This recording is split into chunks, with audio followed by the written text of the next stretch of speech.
Hello friend, it's Bethany from Madeline Jean Antiques and Restoration. In today's tutorial, I'm going to share a new product that I just used for the first time on this hope chest that I just refinished. If you'd like to see me do a start to finish on how I revitalized this piece, go check out my last video because it's all about that. This video though, I'm going to talk about the product that I used on the side of this hope chest. It's a product called Embellish. It's this stuff here. It's by Maison Blanche. They're also a chalk paint company. They also have paints, waxes, glazes, top coats, you name it, they have it. But they also have this little secret magic sauce. This stuff is amazing. So right now, you guys, I'm going to show you how I used it, how I achieved the look I did, and some things that I learned by using this stuff that I now will pass on to you. So let's get started. Okay, so first things first, what is Embellish? So Embellish, it says right here on the container, it's a texturing paste. Okay, so when it goes on, it's smooth and flat. And then what you do is you take a stenciled roller. The roller has a stencil on it and you run it over the texturing paste and it imprints the stencil for you. So what I'm going to do under this video, I'm going to share the links of where I got the product and where I got the roller. The Embellish comes in two different colors. There's a bright white, which I used on this hope chest. And then there's like a lighter gray color. I saw that they only have two colors. They do have two different sizes of the Embellish. This is the 16 ounce and I used it on both sides of my hope chest. I probably used a fourth of it, just to give you an idea. And then I went and I liked it so much, I ordered a big one, a 32 ounce, okay? That's how much I love this product.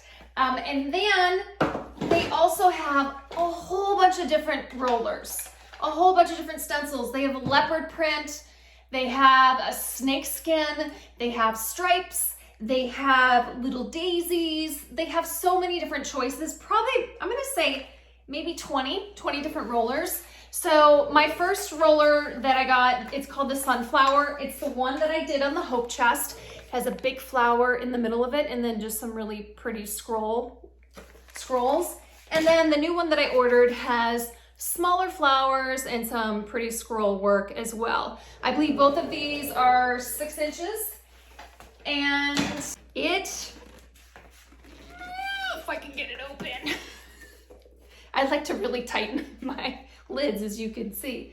This stuff looks, you know what it looks like? Fluff. You know that marshmallow stuff that you put with peanut butter? That's really good. It looks like fluff. It has the consistency of fluff. It's thicker.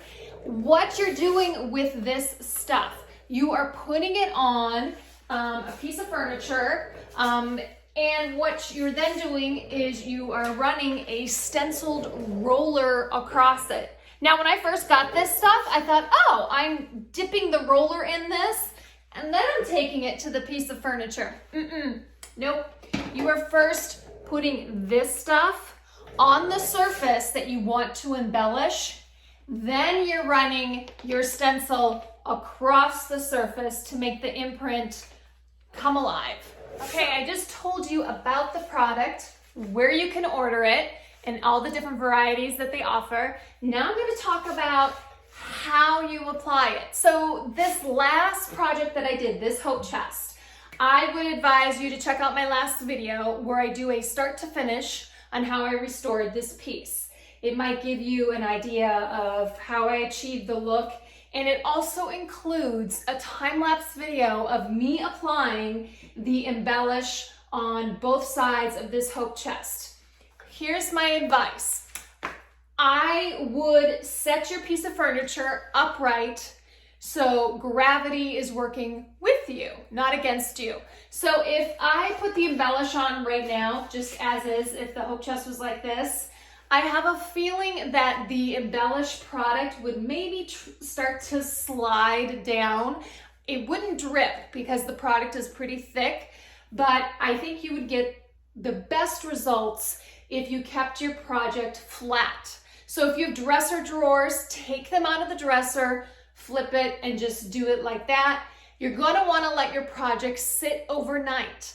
I let my hope chest dry each side one night, each of them. So I did this side, let it dry completely overnight, and then I flipped the piece over and I made sure that this wasn't touching the ground, and thankfully there's like a lip, but I put a blanket down, and then I did the other side and let that dry. So you'll need a full 24 hours after you apply the embellish to make sure it's completely dry.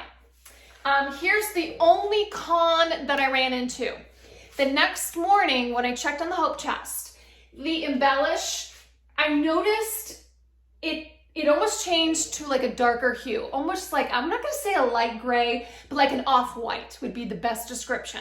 So when I came downstairs, I was like, whoa, what happened here? So what I had to end up doing was taking the white paint that I painted the rest of the hope chest, I just touched it up and put another coat over this stenciled area, and it was fine. Maybe this was just a fluke for me, but I just want you to be prepared. If you find that it changes color, just go over it with whatever you're doing in your project. What's fun about this texturing paste, a lot of people, once it's dry, they'll either like dry brush a metallic color over it, or they'll put a glaze over it or a dark wax and make that stencil pop. With this particular project, I opted not to do it because I was going for a boho chic look. And all I did was apply a like clear metallic paint over it. I'll do a close-up for you guys so you can see it, so it kind of shimmers when the light hits it, but I wanted to keep it white and clean. But there's so many things you can do here with this embellishing paste to really jazz up your projects and then just take them to another level. I got so many compliments from people after I shared the time-lapse video of like, oh my gosh, how did you do that? Did you like do that yourself? And I was like, oh, I wish. But it was relatively easy to use and pretty like straightforward on how to use the embellishing paste. Next, what I'm going to do is I'm going to include the time-lapse video from this project so you guys can see me how I applied it, and then we're going to discuss what I would do differently. And I just want to give you guys some pointers when you use the product that you can have the best results.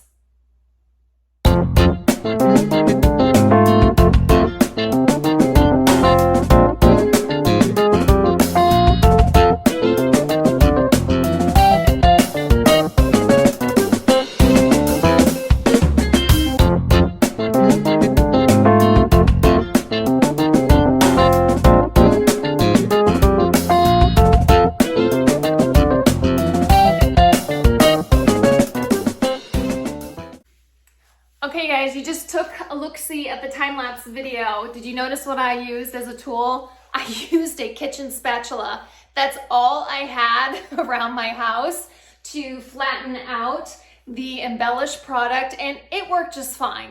This next go round, the next time I use the embellish product, I've already picked up some new tools just to help me, I think it'll help me flatten out the embellish better. So I just got myself some like little scraping tools. This is just like a 12-inch paint guide. I guess you're supposed to like hold it up to the wall when you paint. I got this, it's plastic. It has a lot of flexibility. So I thought that might help me grate the embellish smoother and faster than, I mean, if you notice in the time lapse, I'm taking my spatula and I'm like, and I'm like, oh, if I had something like this, boop, done. I also picked up another one. It's a metal one. And I thought, maybe this would help too. Again, these are trial and error with new products. This is what I have to do. And then I also picked up a trowel. And I thought that might work as well. Kind of just really covering a lot of area and getting it really smooth. So keep that in mind when you're using the product. Maybe a kitchen spatula will work for you, or maybe pick up something like this to help you smooth it out, because I guess that's the biggest challenge, I would say, with using the embellish texturing paste, is getting it as smooth as possible before you run that stencil roller over it. My next go round, I got lucky this time. If you've noticed in the video, after I flattened it out, I ran my roller twice. once and twice. And thankfully, it turned out perfect with spacing. I should have done like a trial run with the roller by itself before I put the embellished on to see, okay, like how many times am I gonna have to take my roller across so it gets covered in this space? I didn't do it, I winged it, I got lucky. So I would advise you, whether you're doing like a dresser drawer or if you're doing like the side of a dresser, kind of figure out, map it out with your roller, like how many times am I running it, you know, across the piece? Because it may not fit exactly. So how are you going to accommodate that, your spacing? So I would also advise that for you. Once I did that, like I told you or said before, I let it dry for 24 hours and then it was ready the next day for whatever I needed to do. So I think that about covers it. I was trying to think like the pros and cons of what I would do differently next time. And I think that's it. This stuff is amazing, you guys. You are gonna have so much fun with it. The one thing I think it's gonna be great for, if you've got a piece that's like got like missing veneer or chipped veneer, and you know how you touch it up with wood putty, and sometimes it still doesn't look perfect.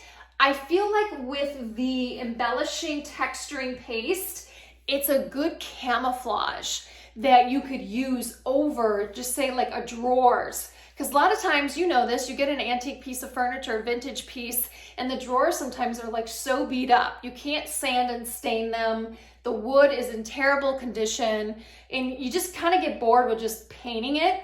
This embellishing paste makes it look like you've got like textured wallpaper on your drawers. It really takes your projects to the next level, and it doesn't take much effort. So it's really cool in that regard. So if you've got a difficult piece of furniture and you want to jazz it up and you want that ooh and ah factor, let me tell you, this stuff works. So go order it. I'm including the links below where you can find the embellished paste right here, and then also the rollers that I used for this project in particular. This was the sunflower roller.